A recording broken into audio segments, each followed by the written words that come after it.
Hi, this is me, Aki from Bring Forth. This is set 100 and 10, part 1. I have a few things I'd like to discuss. Sorry to my ex for being so hard on her. You can watch my Facebook channel, you know. You okay? Take care of that kid. I hope you're a good parent, and I hope I don't have to involve myself in the situations. She looks, and in the astral feels like she's gonna be a good pumpkin. A little bit sad and, you know, prone to period of morosity, but she seems like a good and healthy kid, so, you know, take care of her. You're gonna be a good parent. And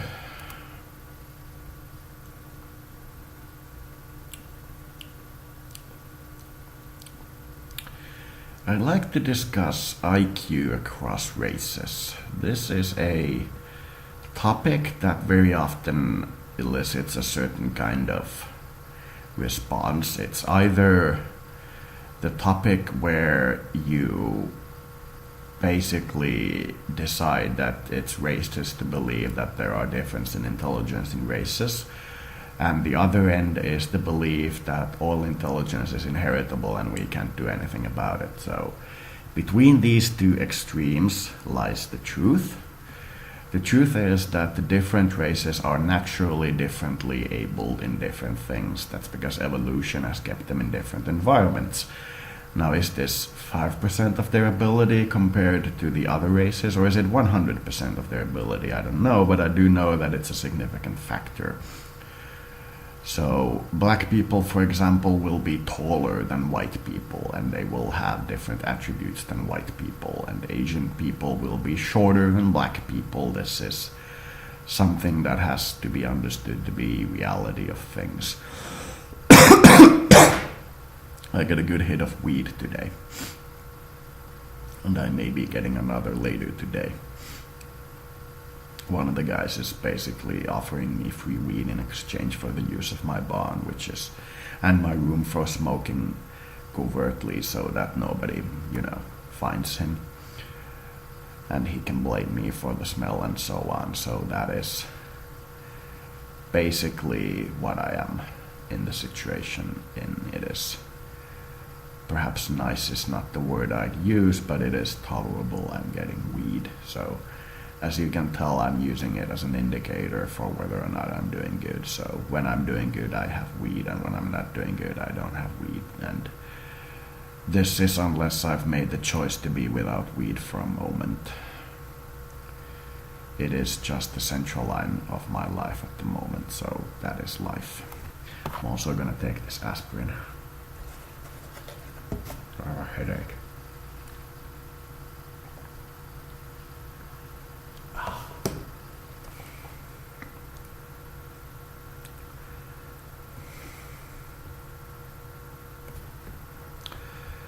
So basically the reality of the situation is that the black race is probably the dumbest, could be the Aborigines race that is the dumbest, and the Asian or the Jewish race is the smartest. Everybody else is in between, and at the same time the black and the Aborigines are somewhat talked about as being the best in telepathy. This is evident in the black community's attitude towards Islam and in the Aborigines' general spiritual tone. This is because the less intelligent you are, the more prone you are to live through others or have basically a social network. So that results in a situation where the dumbest people have the healthiest social networks and the smartest people have the unhealthiest social networks. And this results in an averaged out equal of intelligence across races. So when you as an individual interact with another race, you will always or almost always be interacting with one of equal intelligence. That's what it means. But it will require more mass for certain races to have that effect than it will for others. For example, the Jewish population of 5 million is always thought to rule the world, and this is because their networking is so efficient for their type. So what you get is a very unhappy but very successful network, as opposed to the Africans, who have a very happy but very unsuccessful network. This is quite clearly the result of people adapting to intelligence. This means that the African race, once given an invention, will use that invention better than the Asian race, while the Asian race will be more prone to basically, perhaps the right word is to accept new inventions. They have the highest rate of adapting to new inventions, but they have the lowest efficiency for using a new invention, meaning that the Asians pollute the most, the Africans pollute the least.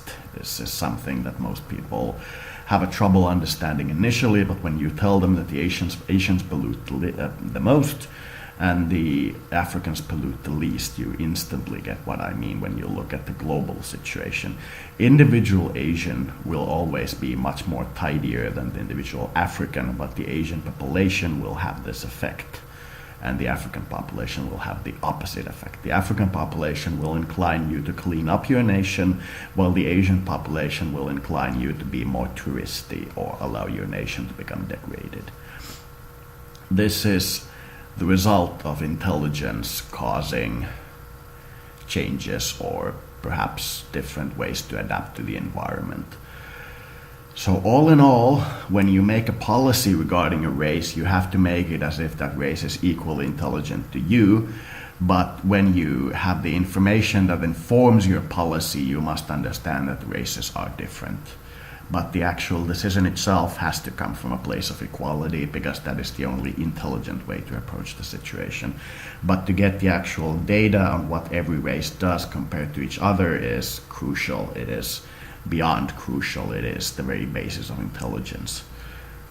Understanding what different groups do as opposed to your own group, and being able to adapt to taking those two at the same face value, is basically the core of intelligence. And that is what we should focus on when we talk about intelligence. Understanding that we come from different backgrounds, but we are almost certainly aiming for the same goal, and for most people that is some form of immortality. Some form of opinion that their life will continue after themselves, and they do this by influencing other people to remember them in a good light.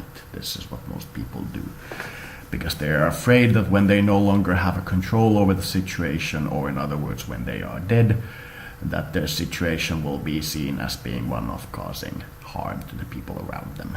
And this is what they don't want, because it will cause them to be remembered badly, so all the dead would prefer to be remembered well. And the dead do not wish for us to be punished for our crimes. It is a different thing for the living. Which is why recompensation should always be made for the living, not for the dead.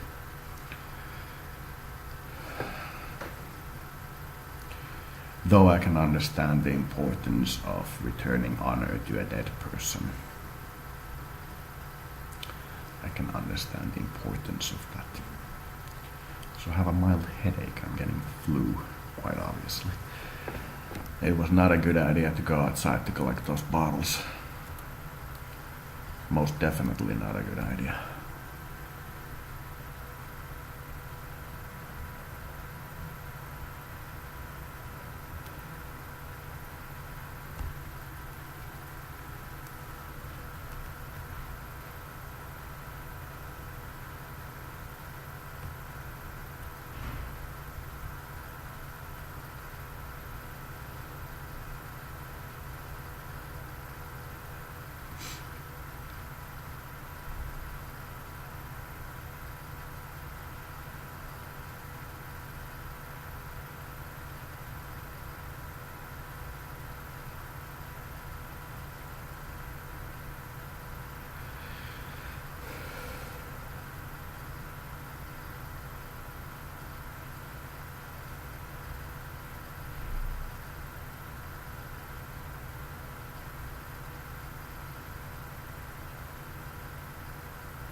watching NASA's live broadcast of Opportunity 2 being closed. They didn't get recontact of communication with the rover on Mars, so they're deciding that it is gone.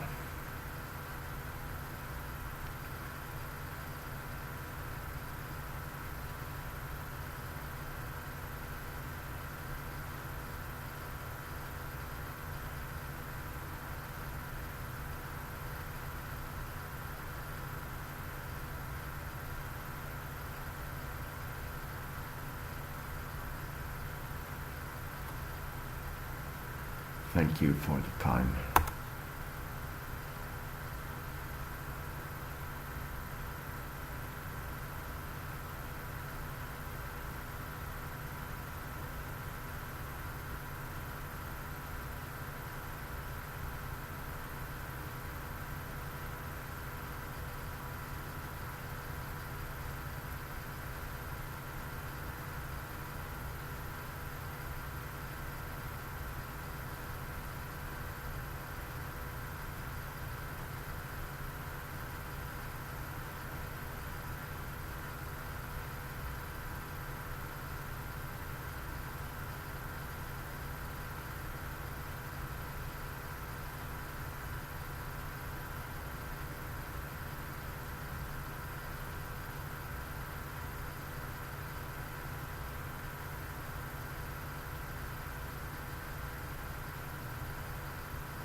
That was a bad jump from the Bobcat.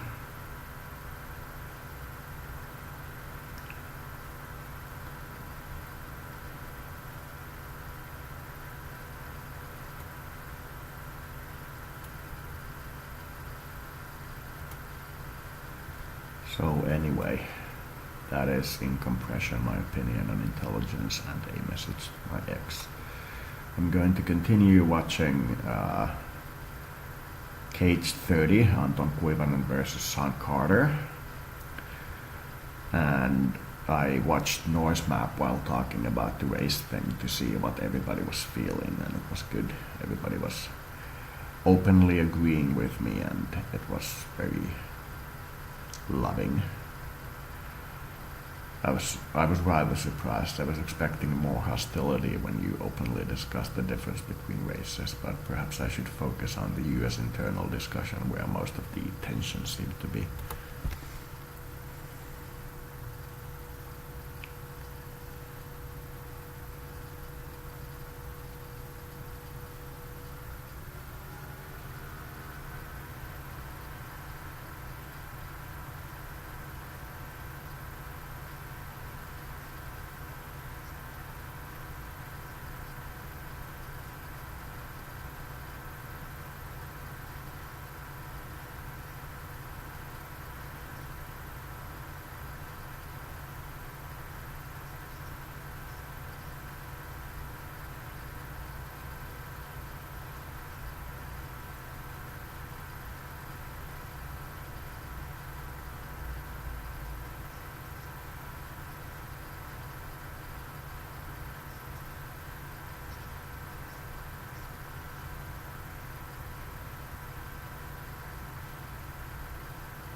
This is like a fight between Mr. Putin and Jesus.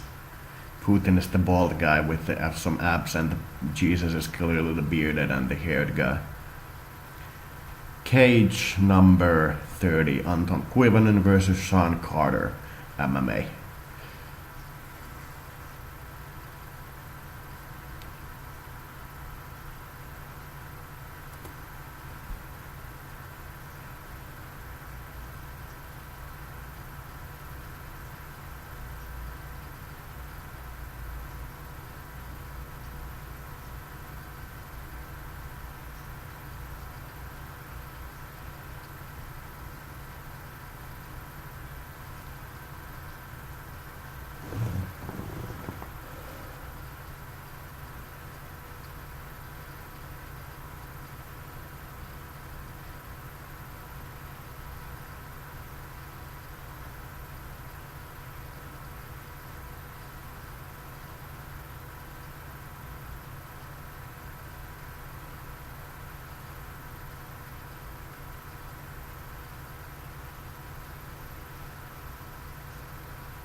This is clearly a fight between Jesus and Mr. Putin. Mr. Putin playing Finland and Jesus playing Jesus. He used to play Russia, but now he's like, okay, so I'm getting closer. I will now be in Finnish territory. This is me in Finland. Can you tolerate me? And this is like Jesus going,